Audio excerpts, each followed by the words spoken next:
Metallic solids क्या होता है, जैसे कि नाम से जाहिर, मेटालिक मींस मेटल। मेटल ऐसे सॉलिड्स जो मेटल्स यानी जितने भी मेटल्स हैं वो सब सॉलिड्स हैं। तो जितनी भी मेटल्स हैं वो सब क्रिस्टलाइन सॉलिड्स के अंदर आती हैं, या इनको हम क्रिस्टल्स भी कह सकते हैं। तो इनके जो कॉन्स्टिट्यूएंट पार्टिकल्स हैं वो पॉजिटिवली चार्ज्ड मेटल आयंस। आप जानते हैं मेटल के अंदर मेटल आयंस होते हैं, चार्ज मेटल आयंस, और फ्री इलेक्ट्रॉन्स होते हैं। आप जानते हैं जितनी भी मेटल्स होती हैं वो इलेक्ट्रिसिटी को कंडक्ट करती हैं। इलेक्ट्रिसिटी को कैसे कंडक्ट करती हैं आप जानते हैं, इलेक्ट्रिसिटी को कंडक्ट करने का जो मेन प्रॉपर्टी है मेटल्स के अंदर वो है free electrons. Free electrons, metal के अंदर फ्री इलेक्ट्रॉन्स होते हैं, इसीलिए transfer of electron is known as flow of electricity. तो इनके अंदर पॉजिटिवली चार्ज मेटल आयंस और फ्री इलेक्ट्रॉन्स होते हैं। तो ये ही इनके constituent particles, positive charged ion और फ्री इलेक्ट्रॉन, इनसे मिलकर मेटल बना होता है।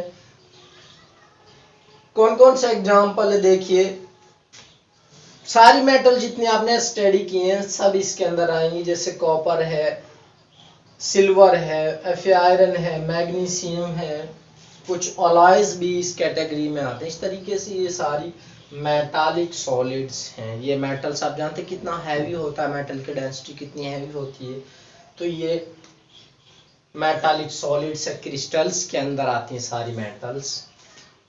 नेक्स्ट हम पढ़ेंगे कोवेलेंट और नेटवर्क सॉलिड्स। कोवेलेंट और नेटवर्क सॉलिड, ये किस तरीके का सॉलिड देखिए, constituent particle of non metal atom.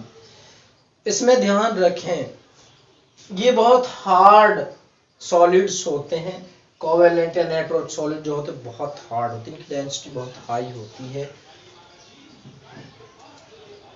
ऐसा देखेंगे आप तो ऐसा लगेगा शायद ये मेटल्स तो नहीं है। एक अननोन पर्सन को इस तरीके से जान सकता है कि इसके अंदर बहुत ज्यादा हैवी वेट है, तो ये एक तरीके से मेटल तो नहीं है, लेकिन ये मेटल नहीं है, एक्चुअल में मेटल नहीं है। ये नेटवर्क सॉलिड्स हैं, इनके कॉन्स्टिट्यूएंट जो पार्टिकल है वो नॉन मेटल एटम्स हैं, और वो किस तरीके से जुड़े हुए हैं, link two adjacent atom by covalent bond के साथ बहुत क्लोजली जुड़े होते हैं, इसलिए इनकी डेंसिटी भी ज्यादा होती है। तो इस तरीके से जब एक नेटवर्क बनाएगा, जैसा कि हम आपको बुक में अभी दिखा रहे हैं, आप बुक में देख रहे हैं,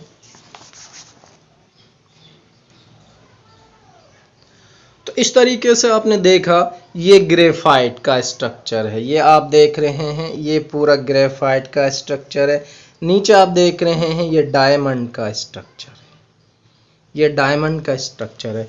इस तरीके से अगर आप डायमंड के स्ट्रक्चर को देखेंगे, ये आपका डायमंड का स्ट्रक्चर आप देख रहे हैं किस तरीके से इसके अंदर आप देख रहे हैं एक एटम दूसरे के साथ, दूसरा तीसरे के साथ जुड़ा हुआ है, एक नेटवर्क बना रहा है। इसी तरीके से आप देखेंगे ग्रेफाइट के केस में, ये ग्रेफाइट है, तो इस तरीके से ग्रेफाइट के केस में आप देखो ये एक पूरा नेटवर्क है, ये पूरा नेटवर्क बना हुआ, ये इससे कोवेलेंट बॉन्ड जुड़े हुए, देखिए यहाँ से कोवेलेंट बॉन्ड किस तरीके से जुड़ रहा है, इस एटम से किस तरीके से, इससे किस तरीके से कोवेलेंट बॉन्ड, ये जो बॉन्डेशन है पहले तो एक नेटवर्क बना एटम्स का, फिर वो कोवेलेंट बॉन्ड से जुड़ रहे हैं। तो इस तरीके से आपने देखा जितने भी इस तरीके के ऐसे सॉलिड्स है जिनके अंदर नेटवर्क बनेगा एटम का और वो कोवेलेंट बॉन्ड से जुड़ेंगे, ये कोवेलेंट बॉन्ड है। इस तरीके से ये भी कोवेलेंट बॉन्ड है। तो जिसमें कोवेलेंट बॉन्ड से एटम जुड़ेंगे और उनका एक एटम का नेटवर्क बनेगा इस तरीके से, ऐसे सॉलिड को कहेंगे कोवेलेंट, ऐसे सॉलिड्स को कहेंगे कोवेलेंट और नेटवर्क सॉलिड्स। तो ग्रेफाइट जो है, ग्रेफाइट आप जानते हैं पेंसिल के सिक्का जो होता है वो ग्रेफाइट का बना होता है।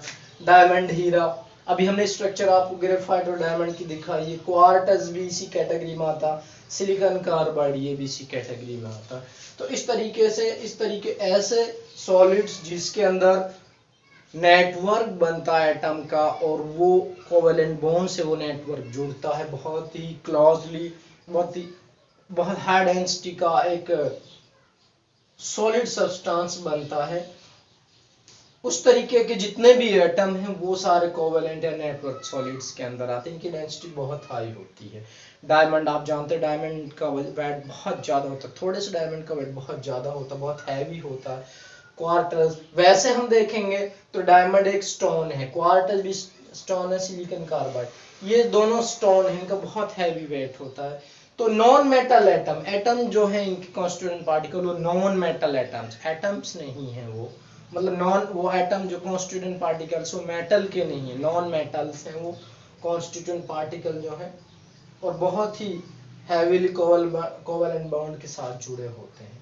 तो इस तरीके से जो एटम सॉलिड्स जो इस तरीके से बनते हैं वो सॉलिड्स कोवेलेंट नेटवर्क सॉलिड्स कहलाते हैं। ये example graphite, diamond, quartz, silicon carbide, इस तरीके से।